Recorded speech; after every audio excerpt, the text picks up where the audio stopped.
यशपाल की एक बहुत ही पावरफुल कहानी है, दुख का अधिकार। ये कहानी एक बहुत ही सीधा लेकिन चुभने वाला सवाल पूछती है। सवाल ये है कि क्या हमारे समाज में दुख मनाने का, शोक करने का अधिकार भी इंसान की हैसियत, उसकी सोशल स्टैंडिंग देखकर तय होता है? चलिए आज इसी कहानी की गहराइयों में उतरते हैं और इस सवाल का जवाब ढूंढते हैं। और कहानी की शुरुआत ही देखिए कितनी कमाल की है, इस एक लाइन से। जैसे वायु की लहरें कटी हुई पतंग को सहसा भूमि पर नहीं गिर जाने देती, बिल्कुल वैसे ही हमारी पोशाक, हमारे कपड़े हमें झुकने से रोकते हैं। मतलब ये सिर्फ कपड़े नहीं हैं, ये एक दीवार है, एक ऐसी दीवार जो हमें किसी के दुख को समझने, उसमें शामिल होने से रोक सकती है।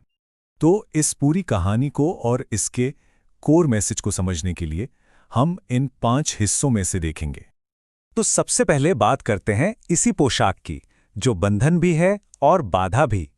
मतलब कहानी में जो नरेटर है वो एक रोती हुई औरत की मदद करना चाहते हैं, पर उनके खुद के कपड़े ही उन्हें ऐसा करने से रोक देते हैं। कैसे? चलिए देखते हैं। देखिए, कहानी बहुत शुरुआत में ही ये बात एकदम साफ कर देती है कि समाज में कपड़े सिर्फ तन ढकने के लिए नहीं होते। हमारी पोशाक ये तय करती है कि हमारा दर्जा क्या है, हमारी हैसियत क्या है और हमें क्या अधिकार मिलेंगे। ये एक तरह से लोगों को अलग अलग कैटेगरीज में बांट देती है।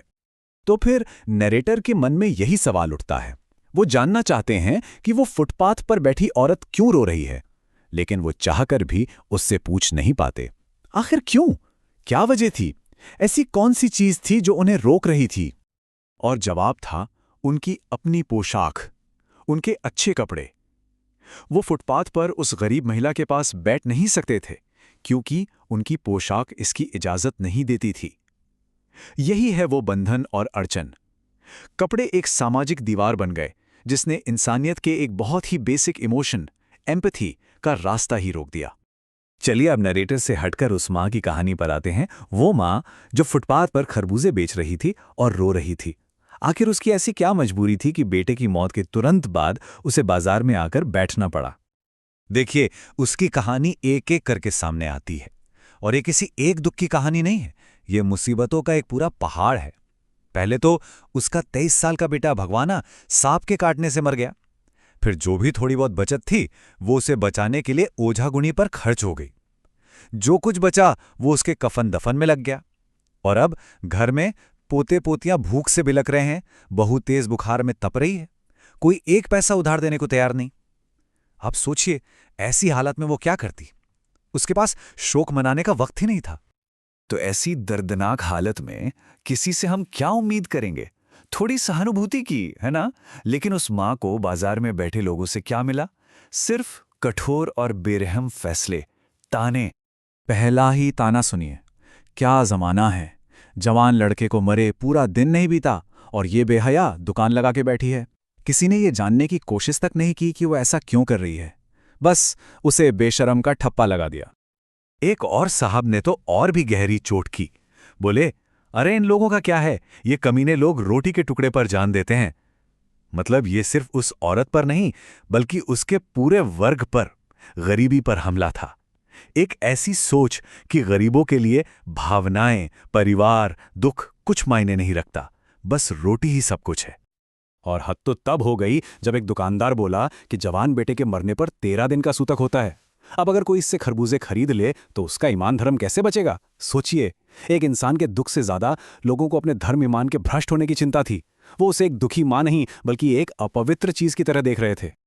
ये सब बातें सुनकर नरेटर को अपने पड़ोस में रहने वाली एक और मां की याद आ जाती है, जिसके बेटे की भी मौत हुई थी। और बस यहीं पर कहानी का असली, सबसे छुभने वाला सच हमारे सामने आता है। कहानी यहां दो तस्वीरें, दो बिल्कुल अलग दुनियाएं हमारे सामने रखती है। एक तरफ है वो गरीब मां, जिसे मजबूरी में अगले ही दिन काम पर आना पड़ा और लोगों के ताने सुनने पड़े। और दूसरी तरफ है वो अमीर मां, जो 2.5 महीने तक बिस्तर से नहीं उठ सकी। 2 डॉक्टर उसकी देखभाल में थे और पूरा शहर उससे हमदर्दी जता रहा था। दुख एक ही था, बेटे की मौत का, लेकिन उसे महसूस करने का, उसे मनाने का तरीका और समाज का नजरिया जमीन आसमान का फर्क था। तो इस पूरी तुलना से, इस कहानी से हम किस नतीजे पर पहुंचते हैं? कहानी का आखिर में मैसेज क्या है? पूरी कहानी का निचोड़ इस एक शब्द में है, सहूलियत।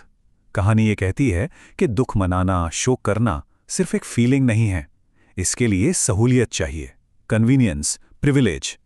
मतलब आपके पास इतना समय, इतने पैसे और इतनी सामाजिक आज़ादी होनी चाहिए कि आप आराम से अपना दुख मना सकें। और इसीलिए इस कहानी का जो टाइटल है, दुख का अधिकार, वो सिर्फ एक टाइटल नहीं है, वो खुद में एक सवाल है, एक बहुत बड़ा सामाजिक व्यंग्य। ये सवाल कि क्या दुखी होने का जो बेसिक ह्यूमन राइट है, वो भी गरीबों को नहीं है। और कहानी हमें इसी एक लाइन के साथ छोड़ जाती है, जो सोचने पर मजबूर कर देती है। शोक करने, गम मनाने के लिए भी सहूलियत चाहिए और दुखी होने का भी एक अधिकार होता है। ये हमें इस सवाल के साथ छोड़ जाती है कि ये कैसा समाज है जहां किसी के लिए दुख मनाना भी एक लग्जरी है, एक विशेषाधिकार है।